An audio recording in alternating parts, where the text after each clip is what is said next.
Hello everyone, and this is actually episode 5. Episode 6 will be its own video, and I have to watch it today. So, it starts with Sunri Yonjing finally uh, meeting Sondon, and basically she doesn't really care about her. She tries to make up excuses and say why she's around him. She basically kind of shrugs it off because in her mind she's going to marry him anyway. So whatever's going on is what is going on, and so she, you know, uh, Sairi, basically, she tries to walk it off and say that she's from our organization, which and then she tries to walk it off, but then he says come inside in front of her, and she feels weird about it, but then he then goes with Sondon, and they drive back late at night because, as he says it, women can't be by themselves. We can't be on the road all by yourself. Let me just drive you back, and then I'll figure myself out with a cab by myself getting home, because it's not that big of a deal. They she feels a little bit awkward, obviously, and she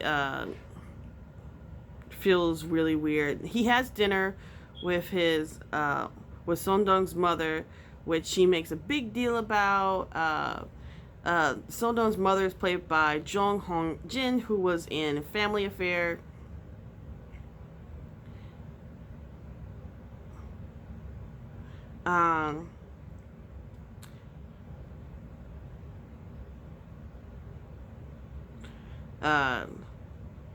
The thing about it is that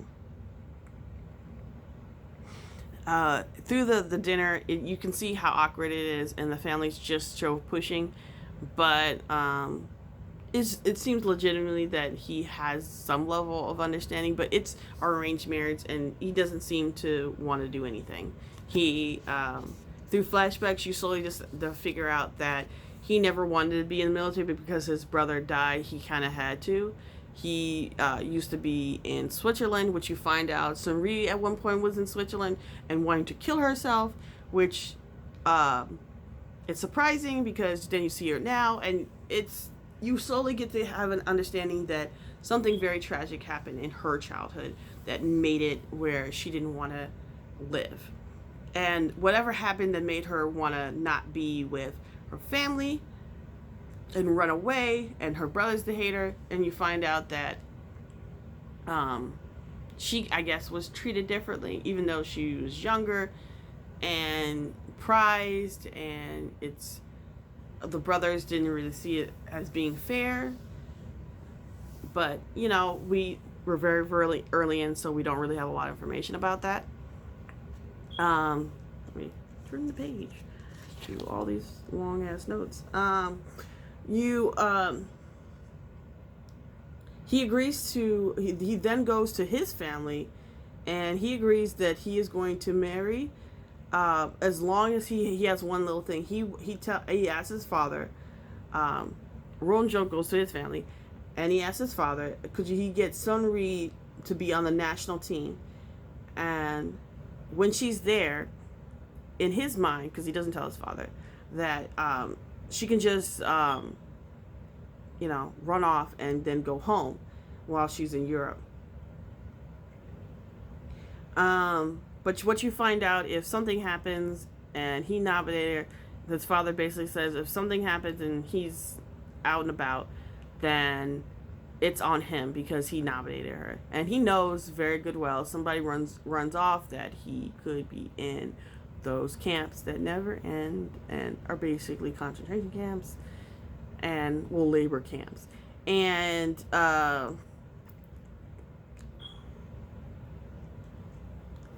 it's really bad.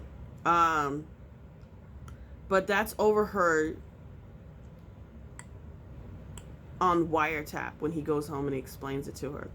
So Jong Mong-puk takes it to his commander. He says nothing. It suspects that he knows she's not on the vigilance. You find Sunri needs money, and through a flashback, you um, find out that Ronjung's brother had a special kind of watch because it was, it was from Europe, and that Mong Jong Pok has the watch at one point, and it's sold. So you're trying to figure out, because he has the similar watch, so I'm guessing they got matching watches. So why is why is it the watch there? And she sells her watch to get materials and clothes and stuff like that, which is sold for really, really cheap because they go by weight, not by who the brand name is, because there's no brand names really there. It's either from North Korea or not, and that's the pricing how they go. So Ryan Junk, for one of his subordinates, you find out that the army group is being investigated. So he rides in. Bon On Dong is the last one holding, and he doesn't boast because he's like, so I'm the last person, so everybody else didn't say nothing, and so now you're trying to pull me, you're trying to beat me. I'm like, you can just beat me and my friends until your hands fall off, because we're not talking, we didn't do anything wrong, there's nothing wrong with our commander, so just do what you need to do. He's played by Tong Jong Seng, who was previously in The King Letters. Then a phone call, Senior Colonel, played by Kim Young Pil, who was in Love Alarm. Oh Mon Suk, played by Cho Chong Bang, who was previously in True Fiction. You see, now that says that now there's an official evasion with the crew involved with the crash, he needs to see Cho now, and Ronjun takes his men and they leave. When he's leaving, he sees Jung Won Puk and he suspects him. So in South Korea, Dong Hon Jin, played by Hong Woo Sung, he, who was previously in Hitman, tries to say that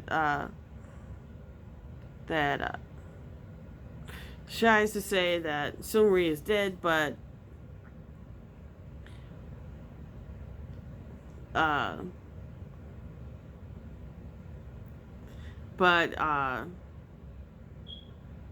Yoon Si, on the other hand, tracks down people and they try to figure out where all went. Back in North Korea, you see Sungri stop a kid from hurting Jung Won Po, the kid, which is Jung Won Pok's kid. His mother tells him about it, and he remembers when Ron Jung's brother stopped people from bullying him. People bully him because he's quote unquote a snitch, and so does his. They harass the kid's kid. He cries about it because obviously, it's his job, but it's not a job that he enjoys. So Ron Jung and Suri get on a train and to take her passport, and they have the smuggler is actually on the train ride too, and the train is a long 6-8 hour thing, but then it becomes almost 2 days because the train loses power, and then you see a crap load of people run up to the train from the nearby city, and people there's no heat in the train, so people come out, they set fires, they sell food and water and blankets and all that stuff, and it's this really interesting thing that would never happen any other place, but because it's North Korea, I guess it does happen. I don't know. I'm assuming it does because it's in the movie. Well, not the movie, in the story, and you get a sense of they're really coming together. They're getting to know each other, and everything, and they really get to really have a great understanding about who they are and what they're about. The It's also obviously the smuggler is on there, and he is he finds this whole thing very annoying, as I think anybody would, and thinks it's the stupidest thing ever. Why are we stopping? Why are we here all this time? And so eventually I'll get back on the train, and she asked him, "Oh, what would happen when I leave?" Shunri asked Ron Junk, and he says, "Oh, nothing's gonna happen." And obviously, he lied to her. He will definitely be in deep shit when she runs, and he just like, I just want you to have a good life, and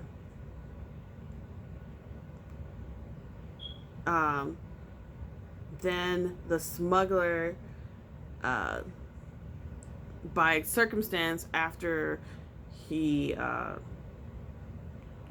walks past her, and you find out that they actually tried to go on a date, but because she's smart, immediately says, back in the day in South Korea, she immediately says, "Oh, you ain't shit. My brother may think you're somebody, but I can see from here that you are full of shit. I don't trust anything about you, and I certainly don't want to date you." And so that's that thing. And then he, as the elevators are closing, he pulls Sunri in, and they start to close, and Raijung stops the elevator with his hand, and he and it basically the episode ends. So I'm gonna come back and do episode 6, and I'm gonna watch it. All right, bye.